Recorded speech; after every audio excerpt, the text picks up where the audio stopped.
आरोप लगा देश के ऊपर कि भारत की पुलिस, भारत की व्यवस्था, भारत की सत्ता व पार्टियां कभी मुसलमान को गृह मंत्री नहीं बनाती, क्योंकि उनको डर लगता है कि कहीं गद्दारी ना कर दे। हमने कहा कि शायद ऐसा होता होगा, शायद यही वजह है 1989 में वीपी सिंह की सरकार में भारत का पहला मुसलमान गृह मंत्री बना 8 दिसंबर 1989 को, 89 को। उस आदमी का नाम था मुफ्ती मोहम्मद सईद। 8 दिसंबर को बनता है और 8 दिसंबर को और 19 जनवरी के बीच में भी महीना भी पूरा नहीं हुआ था, और 19 जनवरी को पूरे कश्मीर के अंदर से 5.5 लाख कश्मीरी हिंदू पंडितों को मार के, रेप करके, बच्चों को उछाल उछाल के मारा है। टीपालाल टकरू उनके सबसे बड़े इंटेलेक्चुअल थे, बहुत बड़े थे। उनका जब सड़क पे मर्डर किया गया तो मोटरसाइकिल घुमा रहे थे उसके पीछे चारों तरफ, और कह रहे थे कि किसी ने इस काफिर को पानी दिया तो उसको भी हम नहीं छोड़ेंगे। न मुफ्ती की बेटी रोई, न अब्दुल्ला रोया, न कश्मीरियत कहीं आई, और चुपचाप खत्म हो गया। आज इसके बारे में कहीं बात नहीं होती। और उसी दौर में यह कोई कोइंसिडेंस नहीं है, क्योंकि मैं उसी थॉट से सोचता हूं जिस थॉट में रहा हूं। आप उस थॉट से सोचते हैं क्योंकि आप सब समाज के लोग हैं, आपने वैसा नहीं देखा। उसी दरमियान भारत के गृह मंत्री की बेटी का अपहरण हो गया। कोई जरा पूछ के वहां जाए, बाहर के विदेशी पत्रकारों की रिपोर्टिंग पढ़ ले भाई, हिंदुस्तानियों पे तो यकीन नहीं है। खुद ही कराया। उसका कमिटमेंट देखिए अपने आतंकवाद के प्रति, अपने धर्म के प्रति, अपने एजेंडे के प्रति। देश के गृह मंत्री ने अपनी बेटी का अपहरण कराया, वो तो घर में थी। उसके बदले में आपने 4 आतंकवादी छोड़ दिए, बेटी बेड के नीचे से बाहर आ गई। ये कोई छुपी हुई बात नहीं है भाई। उसी दरमियान में एक साहब हैं, सेकुलर हैं, कांग्रेस पार्टी के राज्यसभा में लीडर ऑफ अपोजिशन है, उनका नाम है गुलाम नबी आजाद। अब ये मुझे पता नहीं है कि वो इस्लाम से आजाद हैं कि नबी के गुलाम हैं, या नबी के गुलाम हैं कांग्रेस से आजाद हैं, ये मुझे पता नहीं। उनके घर में भी उनका एक भतीजा गायब हो गया, और इतनी तेजी से हो रहा था, लग रहा था कि खट खट काम करना है। और क्या डिवाइस निकाली उन्होंने कि उनका भतीजा गायब हुआ, 27 आतंकवादी छोड़ दिए, शाम को भतीजा घर आ गया।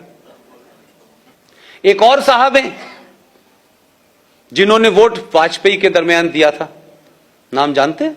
सैफुद्दीन सोज साहब। उनकी भतीजी गायब हो गई। ये ऐसे लग रहा था कि सबका एजेंडा कितना खूबसूरत है। वो बात अलग थी कि वो वहां जब थे उनकी हैसियत दूसरी थी, वो दूसरी पार्टी में थे। उसके बदले में भी 7 लोगों को छोड़ दिया आपने। तो पहला इस देश के अंदर अगर हम ये कहें कि इंटरनेशनल टेररिज्म जो है वो भारत में कैसे पनपा, उसके लिए जिम्मेदार भारत का ये पहला मुसलमान गृह मंत्री है। एक घटना हो जाती है, मोदी के दौर में हुई, पूरी दुनिया में छा गई साहब, पूरी दुनिया के अंदर हंगामा हो गया। कोई वीजा रुकवाने चला गया, कोई धरना करने चला गया, कोई प्रदर्शन करने चला गया, लेकिन 5 लाख हिंदू अपने ही देश में शरणार्थी हैं। दिल्ली की सड़कों पे, दिल्ली हाट के सामने कोई पान की दुकान कर रहा है, कोई चूरन की दुकान कर रहा है, कहां कहां रह रहे हैं, कोई बंगलोर भाग गया, कोई कहीं भाग गया। लेकिन इस देश में कोई बड़ा जुलूस, कोई बड़ा प्रदर्शन, कभी संसद इसके लिए नहीं रही। इसलिए मैं जुडिशरी की भी तरफ आता हूं। अभी कुछ घटनाएं इस देश में हो गई कि किसी ने अखलाक को मार दिया, किसी ने, गोरक्षक ने किसी को मार दिया। ये मैं इसलिए कह रहा हूं कि ये घटनाएं हैं, इसको आप अपने गूगल पे जाके सर्च करें। चंद घटनाएं हुई और चंद गुंडेलों की, और भारत के प्रधानमंत्री ने खड़े होकर कहा कि जो लोग इस तरीके की हरकतें कर रहे हैं वो गुंडे हैं, उनको पकड़ा जाना चाहिए, उन पे केस चलना चाहिए। लेकिन चंद घटनाओं से ये लिंचिस्तान बन गया, चंद घटनाओं से, जिसका किसी समाज से, किसी धर्म से लेना देना नहीं था। यहां भी समझ में आता है, सुप्रीम कोर्ट की बैनर हेडलाइन खबर थी, बैनर हेडलाइन खबर थी, we will not accept this lynching government should take immediate and drastic action. इसी हिंदुस्तान के अंदर 1984 में दिल्ली के अंदर लुटियन दिल्ली में, जहां राष्ट्रपति, प्रधानमंत्री, सारी सत्ताएं के सबका पावर है, वहां 3,500 सिखों को दौड़ा दौड़ा कर मारा, सड़कों पे मारा, गले में टायर डाल के मारा, बच्चों को उछाल उछाल के मारा, बॉक्स में जो लोग छुप गए थे उस बॉक्स में आग लगा के मारा। भाई साहब, सुप्रीम कोर्ट ने कभी नहीं कहा कि इस देश में अगर मॉब लिंचिंग पहली हुई थी तो वो तो ये थी, कभी नहीं बोली। 3.5 लाख और 5 लाख कश्मीरी हिंदू पंडितों के साथ किया, वो मॉब लिंचिंग नहीं थी। लेकिन सुप्रीम कोर्ट का पाखंड और ड्रामा देखिए कि सुप्रीम कोर्ट क्या कर रही है। सुप्रीम कोर्ट भारत की सेनाओं को डायरेक्शन दे रही है। क्या डायरेक्शन है साहब? कि देखिए, आप जब आतंकवादी से लड़ें तो ये जो पीछे जो आपके देशभक्त लोग हैं जो आप पे पत्थर मारते हैं, क्योंकि भटके हुए लोगों ने पता नहीं पत्थर कहां मारना था, तो गलती से आप पे मार रहे हैं, लिहाजा आप इन पे गोली ना चलाएं, आप इनके ऊपर प्लास्टिक की गोली चलाएं। सेना का एक आदमी विदेशी आतंकवादियों से लड़ रहा है, उसका मुंह इधर है, फिर वो अपनी बंदूक से प्लास्टिक की गोली डाले, फिर इधर चलाए। जब उनसे कहा कि ऐसा मुमकिन नहीं है, बोले नहीं, उनके ऊपर पानी डालें, गर्म पानी डालें। तो वो पहाड़ों में पहले टैंक लेके जाए अपने कंधे पे कि पहले नहीं, मतलब मानसिक दिवालियापन है इस देश के अंदर यार। वही कहता है कि गर्म पानी डालो, ठंडा पानी डालो, प्लास्टिक डालो, और इतनी चिंता होती है कि बाकायदा प्लास्टिक की गोलियों की नपाई इंची टेप से करने लगता है सुप्रीम कोर्ट। सुप्रीम कोर्ट को इस बात की चिंता है कि मुंबई की दही हांडी की लंबाई कितनी है भाई, ये ज्यादा हो गई आधी इंच तो भाई साहब पे केस चलेगा। महाकाल पे पानी कैसे चढ़ेगा, आधे किलो चढ़े, 250 ग्राम चढ़े।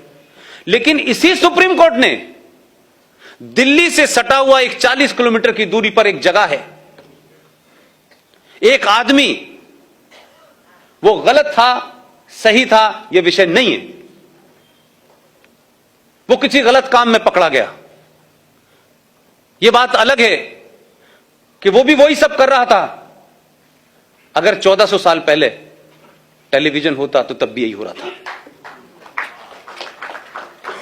तो सुप्रीम कोर्ट ने हुआ क्या कि जब आपने कहा कि राम रहीम का ये जो पूरा इसका वो बना हुआ है, इसको ध्वस्त करना है और यहां बड़ी गंदगी हो रही है, बड़ी मारकाट हो रही है, तो सुप्रीम कोर्ट की बात सुनने से पहले आप ये देखिए कि मात्र दिल्ली से 40 किलोमीटर जो एनसीआर का इलाका है जहां सत्ता चलती है, आपने उन लोग जो उस राम रहीम के चाहने वाले थे, राम रहीम गलत था सही था यह विषय नहीं है मेरा, लेकिन राम रहीम के चाहने वालों ने पुलिस को उसकी जो बना हुआ था उसका बड़ा सा आश्रम उसमें जाने से रोका। ना तो उनके हाथ में डंडा था, ना AK-47 थी, ना वो किसी को मार सकते थे, रोकने का अधिकार था, एक डेमोक्रेसी में रोक रहे थे, वो आपको पूरा अधिकार था। ना इस देश में उन पे लाठीचार्ज हुआ, ना उनके ऊपर कैनन से पानी डाला गया। डीसीपी ने ऑर्डर दिया, पॉइंट ब्लैंक गोली चली और 34 लोग मर गए। सुप्रीम कोर्ट ने नहीं कहा कि आपको गर्म पानी डालना चाहिए था, आपको पानी नहीं डाला आपने तो आपको केन चलानी चाहिए, सुप्रीम कोर्ट ने कहा ही नहीं कुछ। वो तो भारत की सत्ता के खिलाफ नहीं लड़ रहे थे ना भाई, वो तो हथियार भी नहीं उठाए थे। ये पाखंड है आपके सुप्रीम कोर्ट का। आप उनसे उम्मीद कर रहे हैं कि वो डेट देंगे कि 6 तारीख को अयोध्या की सुनवाई होगी, फिर 6 तारीख को जज आएंगे, फिर जज के पेट में दर्द हो जाएगा, फिर जज चला जाएगा। इसलिए सुप्रीम कोर्ट नहीं, दुनिया की हर ताकत आपको टेक इट फॉर ग्रांटेड लेगी, क्योंकि आप सामूहिक तौर पे के ऊपर अपना गुस्सा नहीं निकालते हैं, आप बोलते नहीं हैं। मैंने इसीलिए कहा कि इस देश की मुख्यमंत्री कह सकती है ये बात, मुझे और आपको किसने रोका है? कंटेम्प्ट ऑफ कोर्ट होगा, ठीक है, कंटेम्प्ट ऑफ कोर्ट होगा, करें, 5, 10, 20, 50 लाख लोगों पे करेंगे, करिए। हम डरते क्यों है भाई? अब इस देश में भी हम डरेंगे भाई? महबूबा मुफ्ती को क्यों नहीं डर लगता और क्यों आपको डर लगता है? उस पर कंटेम्प्ट ऑफ कोर्ट क्यों नहीं होता कि वो सुप्रीम कोर्ट को कहती है कि हम तिरंगा नहीं उठाने देंगे अगर इससे आपने छेड़छाड़ की गई? वो केस सुप्रीम कोर्ट में चल रहा था भाई, हम बोलते नहीं। तो सुप्रीम कोर्ट अजीबोगरीब फैसले देती रहती है। इसलिए इस सुप्रीम कोर्ट भी ये जानती है कि ये समाज जो है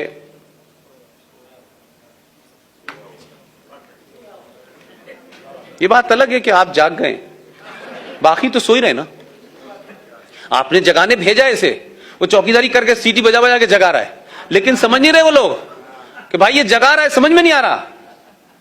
बस वो इतने ही सिंबॉलिक समझ रहे हैं, उसकी फिलॉसफी नहीं समझ पा रहे, क्योंकि उसके समझने के लिए ये चाहिए होता है। मैंने अभी कल परसों के भाषण में कहा, तब लोगों की समझ में आया कि अच्छा ऐसा है। मैंने कहा इसलिए कि आप पढ़ते नहीं हैं, आपको सब चीजें नजर आती हैं जो दिखनी चाहिए, जो नहीं दिख रही वो भी बहुत कुछ बदल रही हैं। इसलिए भारत 1947 में पैदा नहीं हुआ था। भारत की पहचान ताजमहल और लाल किला और कुतुब मीनार नहीं है। भारत की पहचान 5000 साल पुरानी है। आपको एहसास ही नहीं है कि आप किनके वंशज हैं। आपके अंदर का पुरुषार्थ समाप्त हो चुका है। आपका आदमी एक कहानी सुना करके पहले मन की बात में लोगों को बताने की कोशिश करता है कि भैया ऐसे समझाओ। मैं प्रधानमंत्री की कुर्सी पर बैठने के बाद इतने ही कह सकता हूं, किसी की समझ में नहीं आ रहा। लोगों ने उसको कहानी सुना जैसे कोई दादी और नानी ने सुना दी हो। 3 बार जब मैंने लोगों से कहा अच्छा साहब ये मतलब था, मैंने कहा भाई साहब ट्यूबलाइट है क्या आप? पहले मन की बात और पहली पार्लियामेंट की स्पीच को सिर्फ पर्पस से सुनिए। अगर ऐसी सोच के लोग 10-20 भी हो जाएंगे, आपका काम हो जाएगा। लेकिन मेरा कहना है कि समाज क्यों नहीं उस तरफ बढ़ रहा? आप नैरेटिव क्यों नहीं निकाल पा रहे? ये आपको क्या दिक्कत है? आप बोल ही नहीं रहे। इसीलिए राष्ट्रपति भवन के अंदर अब इफ्तार नहीं दिया जा रहा।